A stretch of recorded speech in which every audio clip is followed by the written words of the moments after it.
Tô aqui me perguntando se nesse mês vai ter alguma coisa positiva para a gente destacar, quero dizer, dentro de campo.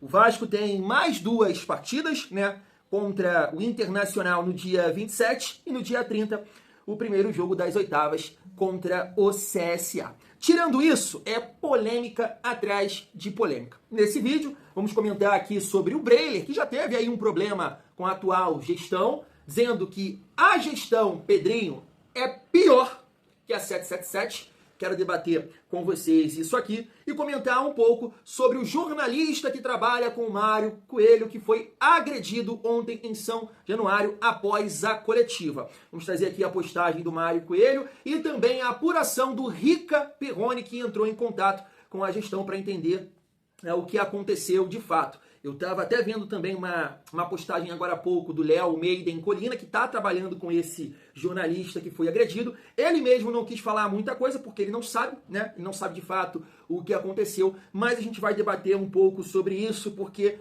hoje é uma das críticas que eu faço à atual gestão.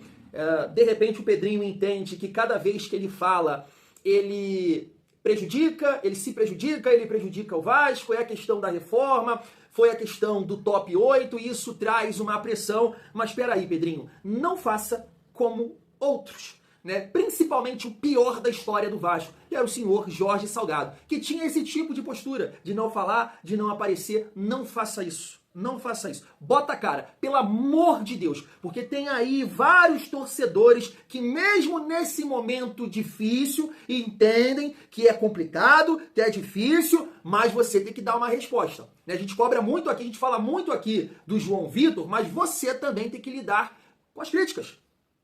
Tem que lidar, não é porque, poxa, eu quero bem do Vasco, eu tô sofrendo, é isso, é aquilo, mas não vou falar. Vou ficar quieto. Não fala, você tem que falar.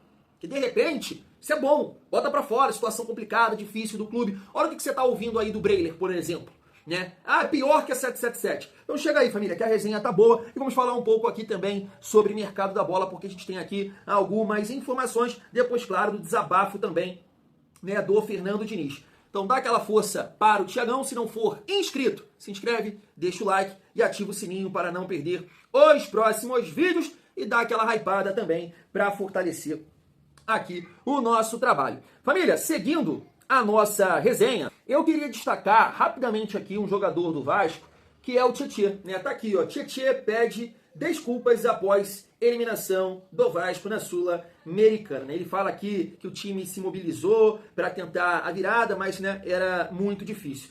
Assim, o Vasco está em queda, podemos dizer assim, né? Principalmente na questão do coletivo, não está bem, porque o Vasco tria, mas não faz os gols e ainda está tomando gol todo jogo, né? Então, não está bem. Mas está aqui um jogador que, na minha modesta opinião, mesmo com esses resultados, eu não acho que ele foi tão bem assim contra o Botafogo, mas contra o Grêmio e também no jogo de ontem, eu acho que o Tietê, né, atuou em alto nível, né? Eu não gostei muito, eu acho que ficou meio bagunçado isso aí com David, Nuno, Ryan e Verratti, sabe? Mas o Tietê se destacou nessas duas partidas, com muita entrega, com muita disposição. Claro que ele tem uma questão da fragilidade física, já tá ali com seus 33 anos, mas tecnicamente falando, na minha avaliação, no meu modo de ver, ele foi muito bem, tá? Foi um dos poucos aí que nas duas partidas se salvaram. Família vascaína agora continuar aqui nessa pegada. Eu mesmo, né, falei que com a chegada do Thiago Mendes, eu pensaria no meio-campo com Hugo Moura e Thiago Mendes e barraria, né, o Tietê. Hoje penso diferente. É um cara que está contribuindo, está jogando, mas é até bom você ter mais ali opções, porque é um jogador que já tem também uma certa idade, tem uma dificuldade física. Então a gente espera que o Thiago Mendes possa chegar e contribuir, família, porque ontem, né, a gente viu, se algum torcedor questiona o Diniz em relação a não utilizar o Paulinho.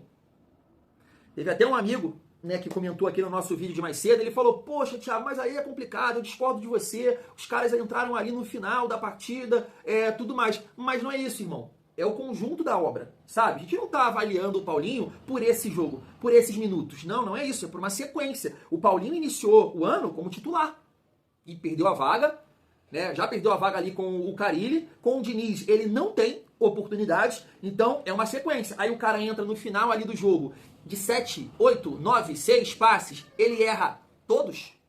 todos? Não, né? Difícil defender o Paulinho, e é um jogador que eu gosto muito, que eu sou muito grato, família vascaína. Mas é isso, queria destacar aqui o Tietê rapidamente. Seguindo a nossa resenha, para a gente falar sobre mercado da bola, tá aí na tela, família, concorrência. O Botafogo também demonstrou interesse na contratação do zagueiro Alan Saldívia, nome que já vinha sendo especulado no Vasco nesta janela. É bom a gente destacar aqui, família, que a página Trivela entrou em contato, né, com uma jornalista, Carla Bernucci, deve ser aqui a pronúncia do nome, perguntando sobre as características do jogador. E ela analisou da seguinte forma, ele possui um desarme limpo, precisão em passes curtos e longos e excelente capacidade de leitura de jogo para executar o primeiro passe com clareza. Saldívia também se mostrou sólido no jogo aéreo. E aqui tá, né, o que o Colo-Colo está pedindo para liberar o jogador para atuar em algum time no Brasil. Arredondando aqui 28 milhões por 70% do jogador.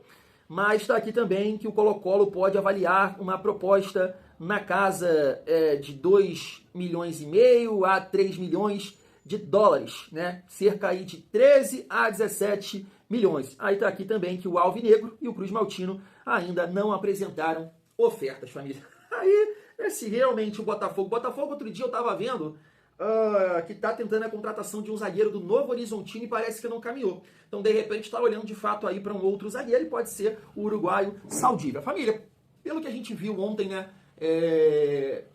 o desabafo ali do Fernando Diniz, vai ser muito difícil o Vasco contratar algum jogador que tenha mercado. Quando eu falo mercado, concorrência, né? Então, se o Botafogo tem interesse nesse atleta, não tem como competir, sabe? Não tem como. Eu não sei de onde o Texto tira tanto dinheiro, mas não tem como competir. A realidade é essa. E aí eu estava vendo essa postagem aqui, também do Nils Colina, falando que um outro jornal chileno destacou que o Vasco também tem interesse em um zagueiro do Universidade Católica. O nome do zagueiro é Daniel Gonzalez. Não conheço. Depois vou buscar aqui mais informações e ver também, né, se algum jornalista aqui vascaíno vai apurar essa informação aí do jornal chileno, família. E agora há pouco, momentos antes de eu gravar esse vídeo, o podcast Cruz Maltino trouxe essa informação aqui, ó. O Vasco tem uma proposta na mesa por um ponta com menos de 26 anos que atualmente defende sua seleção nacional. Segundo o podcast Cruz Maltino, Admar Lopes segue em contato direto com o staff do atleta e o negócio pode ganhar força nos próximos dias. Deve ser aí mais um jogador, né, que o Vasco tá tentando. É aquilo, família, muita gente, né, durante esse período de janela fala, muita fake news e tudo mais, mas não é o caso, né? A gente está vendo aí, até o Diniz falou sobre isso, que o Vasco está tentando vários jogadores, e até citou ontem um que, né, ninguém comentou, até pela qualidade do atleta, por estar sendo cogitado em outros clubes. Recentemente eu vi o Santos, o Flucê agora com a saída do Ares, que é o Inestrosa, né, atacante do Atlético Nacional, mas me parece que ele está feliz lá e não quer sair, né, do futebol colombiano nesse momento. Então o Vasco segue tentando, fazendo propostas, né, já surgiram aí vários nomes, agora ninguém que me parece que aceitou as condições do Vasco nesse momento. E claro que isso preocupa bastante família vascaína. E aí, nesse sentido, uma outra informação do canal podcast Cruz Maltino, me parece que eles estavam trocando uma ideia com jornalistas equatorianos e que passaram essa informação aqui sobre o salário do Spinelli, que marcou, né, 2 gols no Vasco, né, um lá e um aqui. Ele ganha 25 mil dólares, né, que dá em torno aí, me parece, de, sei lá, 140 mil reais. Será que isso é verdade, família? Que loucura! Já pensou? E o João Vitor ganhando quase 1 milhão e falando um monte de merda. É bravo, né? É assim, família, mas o Vasco é incompetente, o Vasco não sabe. E aí a gente vai entrar nesse ponto aqui, né? Vou até reagir com vocês, para não perder nada, tá? Em relação ali à opinião do Breiler. Mas isso não é um caso específico do Vasco, né? A montagem do elenco. A montagem do elenco vem sendo mal feita desde a época da 777. E claro, Pedrinho está contribuindo nesse sentido, família. Até esqueci de destacar essa informação aqui do Chiliquento Rocha, até falando também sobre o trabalho do Fernando Diniz, e que ele tá tendo aí dificuldades em relação a resultados. A gente viu que o Fernando Diniz ele tem o pior aproveitamento em comparação aos 10 primeiros jogos do Paiva, Ramon Dias e o próprio Carille. Mas eu, Thiago, até acho que o Vasco está jogando bem, mas infelizmente não está conseguindo concluir em gol e está tomando os gols. E aí, olha só essa resenha aqui do Chiliquento Rocha. Que fique bem claro que não é uma crítica ao Diniz, mas o que fez o Rafael Paiva ano passado foi um verdadeiro milagre.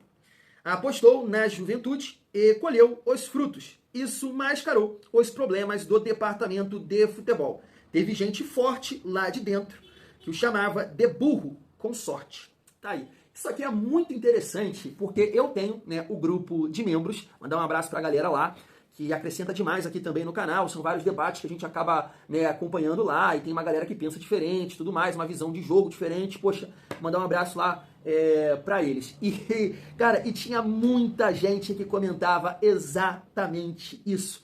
É um treinador com sorte, é um burro com sorte. E vocês sabem, quem me acompanha aqui há mais tempo, que eu defendi muito. Inclusive, apelidei Rafael Paiva de Mr. Paiva. E eu tinha esse discurso aqui. O Paiva faz milagre no Vasco. E muita gente tinha um entendimento que não, que aquele time poderia entregar mais, podemos dizer assim, e eu discordo plenamente nesse sentido. Só que, família, quando ele fala aqui, mascarou o departamento, os problemas do departamento de futebol, é o que a gente vai debater agora aí com essa visão do Breler. Claro, quero saber a sua opinião. Vamos lá. E na gestão de futebol, o Pedrinho consegue ser pior que a 777. Essa é a verdade. Sério? Na gestão de futebol, porque com a 777, Abel, tinha ali investimento, tinha aporte, mas houve um momento em que conseguiram corrigir a rota. O Vasco escapou do rebaixamento em 2023 porque se reforçou com Verratti, com Payet, com Ramon Dias, Medel. Houve uma convicção ali do que se queria no departamento do futebol. E com o Pedrinho, se esperava uma gestão mais técnica, sabendo que o Vasco não teria mais recursos financeiros, que não teria aporte, o que o Pedrinho fez? Ele está piorando o Vasco. O Vasco, das contratações que ele fez, só uma vingou, que foi o Nuno Moreira.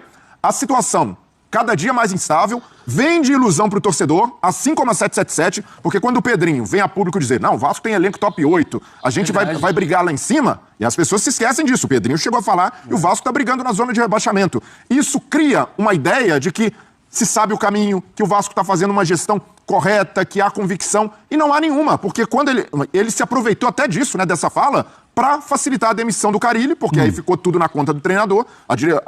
A torcida escuta, temos o 8º melhor elenco do Brasil, a gente vai cobrar mais do técnico. Jogar. E agora, se o Vasco ficar tapando o sol com a peneira, vai errar de novo. E aí o Pedrinho precisa assumir essa bronca, Abel. Não pode ficar escondido. Esse é o momento em que o presidente...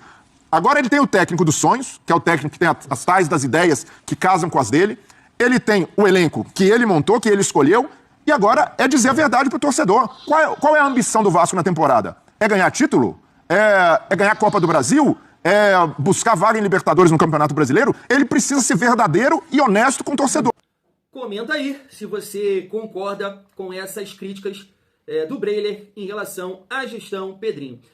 Assim, tem muita coisa pra gente debater, mas uma questão assim que eu discordo plenamente, que é vender ilusões. Não, isso aí não existe comparação. A gente está falando de uma empresa que prometeu mudar o Vasco, teve até aquela declaração do Josh, o Osório falando que, poxa, dinheiro não vai ser o problema, porque a 77 tem ali o dinheiro, e o Vasco mira a brigar por Copa do Brasil, Libertadores, Campeonato Brasileiro e Éboli, que foi até uma entrevista que ele deu para a CNN, Éboli, e olha só, até Mundial de Clubes.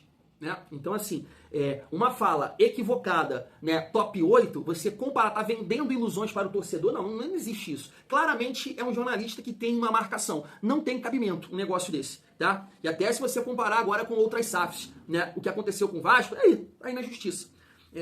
Até. Agora, é aquele ponto que a gente está falando aqui que o Pedrinho precisa falar, que o Pedrinho precisa se posicionar, o momento é difícil, o momento é complicado, o departamento de futebol tem que dar uma resposta, porque em partes eu concordo com ele. Eu já falei isso aqui uma outra vez. O departamento de futebol do Vasco, ele não é sério. A partir do momento que você, assim, tem decisões absurdas, como é que você demite o treinador, você demite o executivo de futebol, mas o diretor técnico fica? Se ele faz parte desse processo, as contratações, várias não vingaram, ele fala uma merda em relação a um profissional que eu até concordo, mas ele não deve falar, ele não pode falar. E depois dos resultados, ele comandando a equipe. Então o Felipe ele não deveria estar no Vasco hoje. E aí é o Pedrinho que chama essa responsabilidade para ele. Agora, um outro ponto, é isso que eu gosto de falar aqui, e eu sei que eu acabo sendo repetitivo, tá, família vascaína? Porque quando ele fala ali que a 777 corrigiu a rota, entendeu, tá, o planejamento, não, isso é mentira. Isso é mentira. Teve um profissional aí, que até o Barbieri falou, que foi decisivo nisso, que foi o Paulo Brax, que lutou pra caramba, que moveu ali o mundo pra tentar reforçar. O Vasco cara tava até com a cara cansada e conseguiu acertar com a fé de Deus, com o milagre de Deus. Que a gente tá vendo o Paulinho hoje, o Verratti acabou vingando, né? O Medel que chegou pra ser volante, foi zagueiro, ajeitou. Poxa, a gente contava que o Zé Gabriel num determinado momento seria importante, que o Praxedes seria, né, titular do time. Não, a coisa aconteceu, não teve nada de convicção. Agora, o que eu estou pedindo aqui para o Pedrinho fazer, um investimento, uma loucura, um amigo até riu de mim, né? Uma loucura controlada, isso não existe, mas um investimento para tentar, né, ajudar o Vasco a permanecer na Série A, porque a gente sabe, né, a gente tá vendo aí nesse momento o Santos, Corinthians, São Paulo, falei Grêmio, Corinthians, né, Vasco, só que essa situação para o Vasco tem um peso diferente. Tem um peso diferente. Então não dá só para acreditar, poxa, que a bola vai começar a entrar e o Vasco vai ganhar as partidas e permanecer na Série A. Tem que contratar alguém para ajudar, assim como foi em 2023. Beleza, o Vasco deu sorte, né, naquela ocasião. Mas não dá para negar, família. Aí que, sabe, aí que eu não entendo. Porque tem vários jornalistas que comentam dessa forma. E eu acho um absurdo, cara. E veja bem, não estou aqui defendendo porque é o Pedrinho. Eu canso de falar. Se você pegar vídeos antigos, você vai ver que na última eleição, poxa, eu quero que o Levin esse ano ganhe. Inclusive, eu estava falando com um amigo outro dia, eu falei com ele, poxa, como é que pode, né? Na época você estava torcendo para o Pedrinho, eu para o Levin, e hoje você está criticando ele mais que eu. Mas a questão é essa. A questão é que eu entendo que o momento do Vasco é muito complicado. Então, quando ele fala dessa correção de rota, de planejamento, de convicção, isso é um blá blá blá, família. Isso é uma causada dele. Sabe, olha que é um comentário irresponsável. Irresponsável. Você pode criticar a gestão, o que for, beleza, tá uma merda. Tá uma merda. A coisa não tá boa, vai estar na zona de rebaixamento. Fez uma competição, uma Sul-Americana terrível, passou pra Copa do Brasil nas oitavas, nos pênaltis. Então não tá legal, tá horrível realmente nesse momento. Agora, pegar a 777 como exemplo pra criticar essa gestão, aí foge da responsabilidade, família. Foge da responsabilidade, porque a gente tá vendo aí várias das negociações, tudo que a 777 fez, sufocar o Vasco. O Vasco está sufocado por várias dessas contratações. João, Esforza, David, Adson, entre outros. Porque naquela ocasião, né, e isso foi dito já até pelo próprio Paulo Brax, o Vasco teve que investir mais, o Vasco teve que pagar salários absurdos, porque senão o jogador não ia querer acertar com o Vasco. Então o Vasco hoje tem uma folha que está entre as 6, 7 do país, mas não tem um time para isso. E isso é só culpa do Pedrinho? Tu vê que é um jornalista que claramente está com marcação com o cara. Pô, Thiago, mas eu não estou defendendo. Essa é a nossa realidade. Você me entende? O Vasco foi prejudicado pela empresa que entrou no Vasco, que gastou 240 milhões e o time do Vasco é isso aí, cheio de carências. Sim, aí a gente parte para a gestão Pedrinho, que me parece que gastou 60 milhões. Cara, você olha para o futebol hoje, o Juan Cruz para o Botafogo foi 50. O Tassiano foi 40. 60 milhões é muito dinheiro hoje no futebol? Não é, mas eu concordo, são contratações absurdas, eu pontuei isso aqui, porque são jogadores que não mostraram nada, nada, parece que assim, ó, chegou o nome lá na mesa do Vasco, aqui, sabe, ele fala, ele anda, vai jogar no Vasco, pelo amor de Deus, porque é o Jean Davi, que é o Maxime, o próprio Lloyd, sabe? Então eu concordo com isso, mas não dá pra negar que tudo isso que o Vasco passou com a 777 hoje condiciona a gestão. Se você tirar esse fator, esse ponto dessa equação, porra, não é sério, mano. Não é sério. Aí você quer jogar um clima pesado no Vasco, tá? E outra coisa que eu falo, é isso, ele é incompetente. Beleza, show de bola, o momento é terrível. Mas tratar essa situação do Vasco como assim, qualquer um dá jeito. Não dá, irmão. Não dá, velho. Não dá. Não é assim, pô. Entendeu? Não é assim. Então, eu espero, claro, que a partir de agora, a gestão ela possa realmente tomar decisões, ter um plano de ação para tirar o Vasco dessa situação. Porque não adianta ser ídolo, gostar, chorar e o Vasco cair. Não adianta. Agora é a hora de trabalhar. Agora é a hora de entregar resultado e de aparecer, tá? Você tem que falar, Pedrinho. Você tem que falar com a torcida. Porque tem muitos que estão te criticando, mas tem vários também que continuam te defendendo, entendendo o processo, entendendo toda a dificuldade, olhando para o cenário do futebol brasileiro. Tem vários outros clubes tendo essas dificuldades, como por exemplo o Galo. Tá aí sem receber, os jogadores treinando lá com o bolso para fora, em protesto, e você tá mantendo o salário em dia. Então tem esse ponto, tá tentando melhorar também, né, a estrutura interna do clube para os jogadores. Mas fala, irmão, fala, você tem que falar. Essa é a minha opinião, família. E aí, para finalizar o vídeo, vamos trocar uma ideia sobre essa polêmica, essa situação chata, que é um outro ponto que também traz uma questão para a atual gestão, e isso não pode de forma nenhuma, né? Já não é a primeira vez que isso acontece em relação, né, à agressão, foi lá em Brasília, agora aconteceu em São Januário, mas aí a gente vai repercutir aqui, vai reagir juntos aqui com essa apuração do Rica Perrone. Olha só. Diretoria, problemas e mais problemas no Vasco. Bom, o que está acontecendo aí? Você já deve ter visto nas redes sociais, o Mário Coelho, meu amigo Mário Coelho, fez uma denúncia aí de que o jornalista que trabalha com ele, o @EuSouVascaíno, eu não sei quem é, não conheço, não sei o nome e tal, teria sido agredido no pós-jogo lá do Vasco, depois da entrevista coletiva, por dirigentes do Vasco e tal. Bom, fui atrás para saber e tal, ouvi lá ao lado deles e falaram, não, olha, o que aconteceu foi o seguinte, ele trocou ali umas farpas, ali, uns olhares, uma intimidade ali com o dirigente do Vasco, que foi dar uma dura nele e cobrar pela alguma coisa que ele tinha feito numa rede social. E aí, no meio desse bolo, como ele tinha feito críticas ali à torcida, alguém no meio do bolo ali acabou dando um empurrão, um pontapé, alguma coisa do cara, mas que não teria sido o dirigente do Vasco. Cara, tô passando o que o pessoal do Vasco me passou, a versão dele é que ele foi agredido, né, teria sido um dirigente do Vasco e tal, vamos esperar BO, a resposta do Vasco, etc. Mas, junto disso, como argumento para este tipo de reação ter acontecido, eu recebi 2 prints desse Eu Sou Vascaíno no dia 15 de junho, do 15 de julho desse ano aqui. Se esses prints são verdadeiros, eu vou até ignorar a briga que eventualmente possa ter acontecido no vestiário ou no pós-jogo ontem. Porque isso aqui é muito, muito, muito mais sério. De modo que esse sujeito, se ele escreveu isso, eu repito, eu não sei quem é, e também não sei se os prints que eu recebi alegando o motivo do embate entre os dois são verdadeiros, esses prints eles dizem o seguinte: quem me passar o endereço do Pedrinho, eu divulgo, morro, mas levo junto.